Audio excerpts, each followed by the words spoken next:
क्या हो अगर किसी को पता चले कि उसकी सबसे बड़ी शक्ति उसके अंदर ही कहीं छिपी हुई है, बस उसे सही तरीके से इस्तेमाल करने का इंतजार कर रही है। आज हम जोसेफ मर्फी की क्लासिक किताब the power of your subconscious mind के इसी गहरे राज को समझने की कोशिश करेंगे। हम सब ने कभी ना कभी ये जरूर सोचा है कि क्या हमारे विचार सिर्फ हमारे दिमाग तक ही रहते हैं या फिर वो सच में हमारी जिंदगी की हकीकत को बना सकते हैं। ये सवाल सुनने में तो बहुत आसान लगता है, लेकिन इसका जवाब किसी की भी दुनिया को बदल सकता है, और यही यही इस किताब का सार है। देखिए, इस शक्ति को अनलॉक करने की जो चाबी है ना, वो हमारे दिमाग की बनावट में ही छिपी है। असल में हमारे पास एक नहीं बल्कि दो मन हैं, और उनके बीच का रिश्ता समझना ही हमारा सबसे पहला कदम है। चलिए इसको ऐसे समझते हैं। मान लीजिए कि हमारा मन एक बहुत बड़ा जहाज है, ठीक है। अब हमारा चेतन मन यानी कि कॉन्शियस माइंड उस जहाज के ब्रिज पर खड़ा कैप्टन है। ये नक्शा देखता है, तर्क से फैसले लेता है और आदेश देता है हमें उत्तर की ओर जाना है। लेकिन जहाज को असल में चलाता कौन है? वो है हमारा अवचेतन मन यानी सबकॉन्शियस माइंड। जो इंजन रूम में मौजूद वो क्रू है जो कैप्टन के आदेश पर कभी सवाल नहीं उठाता। वो तो बस इंजन में कोयला झोंकता रहता है और जहाज को उसी दिशा में ले जाता है, चाहे वो सही हो या फिर गलत। तो ये अवचेतन मन आखिर है क्या चीज? देखिए, ये सिर्फ दिमाग का कोई एक हिस्सा नहीं है। ये एक विशाल अनदेखा महासागर जैसा है।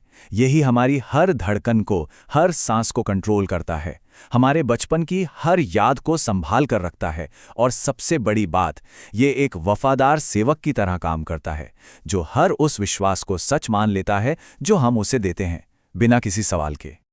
तो अगर ये इतना शक्तिशाली है, तो सवाल उठता है कि इसे कंट्रोल कैसे किया जाए। इसका सिर्फ एक ही नियम है, एक ऐसा फंडामेंटल प्रिंसिपल जो इसके काम करने का तरीका तय करता है, और इसे समझना सच में सब कुछ बदल सकता है। जैसा कि जोसेफ मर्फी ने कहा, आपके मन का नियम असल में विश्वास का ही नियम है। ये सुनने में शायद थोड़ा सिंपल लगे, लेकिन इसका मतलब बहुत गहरा है। मतलब ये कि हमारा अवचेतन मन तर्क नहीं करता। जो भी बात हमारा चेतन मन पूरी शिद्दत से मान लेता है, वो उसे ही सच्चाई के तौर पर कबूल कर लेता है। इसकी कल्पना एक जादुई बगीचे की तरह कीजिए।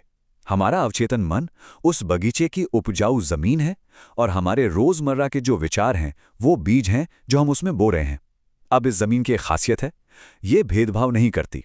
इससे इस बात से कोई फर्क नहीं पड़ता कि हम सफलता और स्वास्थ्य के फूल बो रहे हैं या डर और नाकामी के कांटेदार पौधे।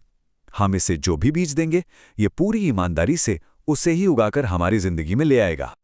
तो सवाल ये उठता है कि हम अपने दिमाग के इस बगीचे में सिर्फ अच्छे और पॉजिटिव बीज ही कैसे बोएं।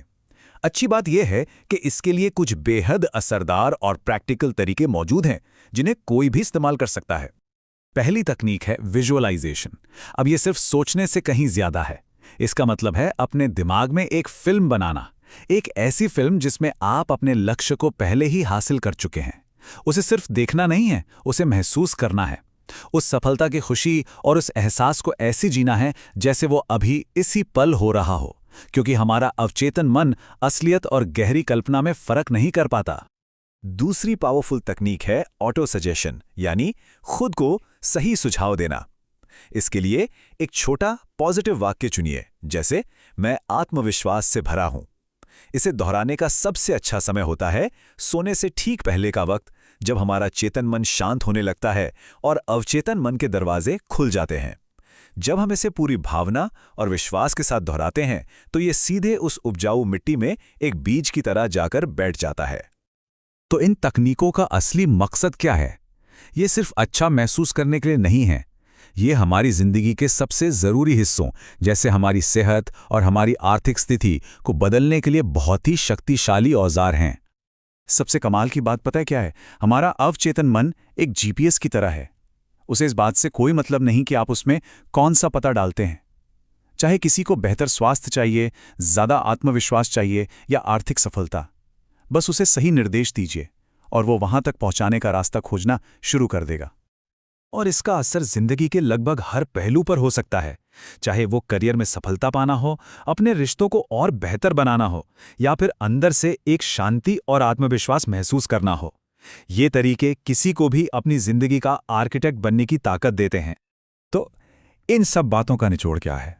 अगर इस पूरी चर्चा से सिर्फ एक बात याद रखनी हो तो वो ये है जो सबसे बड़ी शक्ति है वो पहले से ही हमारे अंदर है। हमें बाहर से कुछ नया हासिल नहीं करना है, हमें बस उस अंदरूनी शक्ति को सही दिशा देना सीखना है। हमारा अवचेतन मन एक सोए हुए विशालकाय की तरह है जो बस हमारे आदेश का इंतजार कर रहा है। तो अब जब चाबी हमारे हाथ में है तो सोचने वाली बात यह है कि हम अपने मन में अगला कौन सा विचार, कौन सा लक्ष्य प्रोग्राम करेंगे। इसका जवाब कोई और नहीं दे सकता, क्योंकि ये आपकी कहानी है और आप ही इसके प्रोग्रामर।